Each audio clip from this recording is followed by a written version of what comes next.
Biros. So what's at stake is or are these tumblers. Tumblers, So I need 20 volunteers from among you.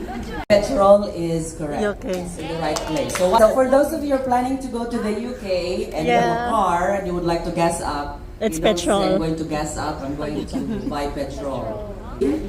Lorry I'm pretty sure. is the UK. British English word for Truck.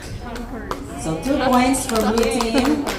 Telly is in the right place. Yeah. What is telly? Television. Short for television. So I'm going to watch telly. The telly in the sitting room. Okay. So 3 points. Program, double M with an E. Yes, it's in the right place. It's British English. Because for the Americans, it's just a single M and no E at the end. So 4 points for Team Blue. Take out, yes. That's Philippine English. You should know, okay? Take out, dine in or take out. Now, if you go to the UK, you don't say that. Okay, eat in or take away. Yeah. Biro, you just received, some of you received biros earlier. Biro is the Australian English for Oh, ito siguro biro. ballpoint pen. Yes, that's the complete name of ball pen. Ballpoint pen. It's named after the 2 Hungarian brothers, George without an E at the end, and Ladislas, I forgot their surname, but Biro. Biro is their surname. George and Ladislas Biro. They were the ones who invented the ballpoint pen. Because before that, we used the fountain pen, and the problem is that it would leak. You put it in your pocket and it would leak over you. So when the 2 brothers were in Argentina, they observed the problem with the fountain pen. So they developed this ballpoint pen. There's a tiny ball at the tip of the pen that regulates the flow of the ink so that it doesn't smudge or leak. But they weren't able to have it patented in the US, only in Argentina. Now, one entrepreneur named Reynolds copied the technology. One time he was vacationing in Argentina. He found this marvelous thing, and he bought a lot of it and brought them back to the US, and he had it patented. And when he sold the first ballpoint pens, he sold a lot of them. Okay? Just like when Ayala Central Block opened, there were a lot of people queuing to get in. It was like that. A lot of people were lining up to buy the biro. So it's known in some countries as the biro, the ballpoint pen, in honor of the the 2 brothers who invented it. So when you go to Australia and somebody asks you, "Hey mate, have you got a biro?" Huh? So it's a ball pen. All right. Dunny. Yes, Dunny is the Australian English for, guess. Toilet. Toilet, yes. But if you go to the UK, it's the loo. Loo. Sorry, UK, the loo. In the Philippines, Comfort room. CR, comfort room. Right, so how many points now? 6. 6. Gin is the British English for the eggplant. violet thing.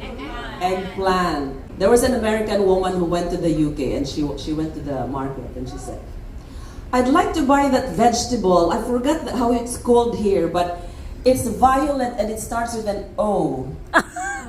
All for aubergine. Aubergine. A.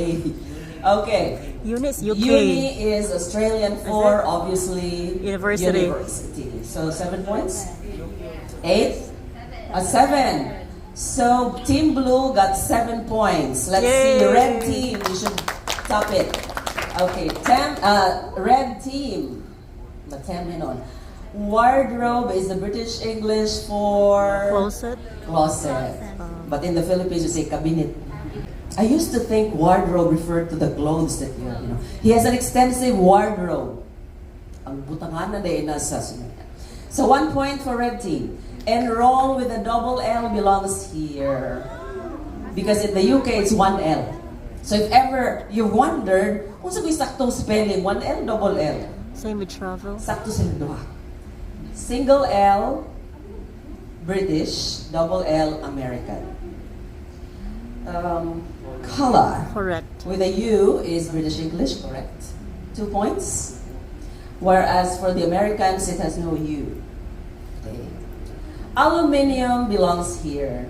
So 2 points lang yapon. I think it's Menon. The Australians So, also use the spelling aluminium, but in America it's aluminum. And we use that spelling. Okay. Dialogue without UE, yes, that's American English. The dialogue with UE is British. But come to think of it, we've been using the British spelling. Monologue, dialogue, catalog. So without the UE, that's American English, and with UE, British. Pajamas, bananas and pajamas belong here. Yeah.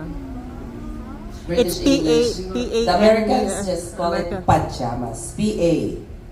So again, unsay sakto, both are correct. So if ever you have a kid who's in grade school and they ask you, Mama, what's the right spelling? P-A or P-Y? Both are correct, anak. PA is American English and PY British. Arvo! So ganitong Arvo? Afternoon. Oh yes, Australian for afternoon. Lang yun. Arvo. Okay. When are we meeting up tomorrow? In the Arvo. Arvo. Afternoon. Okay. Barbie. What is Barbie? Barbecue. So you're in the right place. Dili na siya Barbie doll, ha? Barbecue. Okay. Would you like to have a Barbie? Kada po na ako. Barbecue. Brekkie. Breakfast. So that's Australian English for breakfast. 6 points. A cuppa is a cup of tea used by both the British and the Australians. Oh, ta. Dili na siya pwede cup of coffee. Cuppa is a cup of tea, like particularly a hot cup of tea. Okay, so we have to break the tie. Woo! Okay, so to break the tie, we have grabe kayo, stiff kayo sa competition. Saan na to akong time And they're break? taking it so seriously, you know? Okay, good thing I have tiebreakers here. All right, sige. Five. Blue team. 5 blue, Okay. 5 red. And red team. We'll do it this way. Mulinya na lang mo dire kay wala ta naka-anda mong tape. Okay. All right. So line up here. So we need one person for each piece of paper. Okay. Team, are you ready? Red team. Red Okay. team, yes, maybe here. So mag-timer kaya po para dramatic. Okay. Timer. No tape. You just stand in front of the flag. All right. Go! Stand in front of the flag. Stand in front of the flag. Show the word. Okay, they're done. Believe you got to go for one. Okay. Very Very good. there. Now All let's are check. Very active. Team Blue, judgment. Sorry, that belongs here in the USA. Now, judgment without an E after judge is American English because the rule, and we are used to this because we've been taught American English since elementary. The rule for adding suffixes to a root word or base word, you drop the last vowel and add the suffix. So in judge, you drop the E and add ment. But for the British, they don't drop anything. Just retain the root word, add the suffix. So judgment without an E after G is American English. Thank you. Chemist is British English for pharmacy. Okay, 1 point for blue team. Thank you. Subdivision is Philippine English, ang atong cluster of houses ba? That's what it means here. Wala sila kailan, mga British. Okay. I once had a British colleague and he said, my candidates keep telling me I live in this and this subdivision. Lista, what is a subdivision? So kada mga daghang mga balay, no, nga, gated community. Bus, yes, it's American English, 1 point for blue team. Sayang na itong In subdivision. the UK, it's called coach. Yeah. Closet, yes, American English, so 4 points. All right. Oh, 3. Okay. Now, red team. Elevator, yes, it's American English, 1 point for red team. Apartment, yes, it's American English. Whereas in the UK, they call it flat. Yeah. So if ever you will be asked in your interview, do you live in a house or a flat? Kaysa una mo, yung naman ng Pinoy, I live in a flat house. Kana bang one story ra, ma'am? Okay. Flat is apartment. Comfort room. That giveaway, sorry, I mentioned it. And top notcher is Philippine English. Hilig kayo tama. We make an adjective into a noun. Atuara na. Okay. And mate, Australia. fair bate siya. So, the red team. Congratulations. Claim your prizes here. Red team. Red team, come over. Come on over, baby. Pwede mamawi. Congratulations, red team.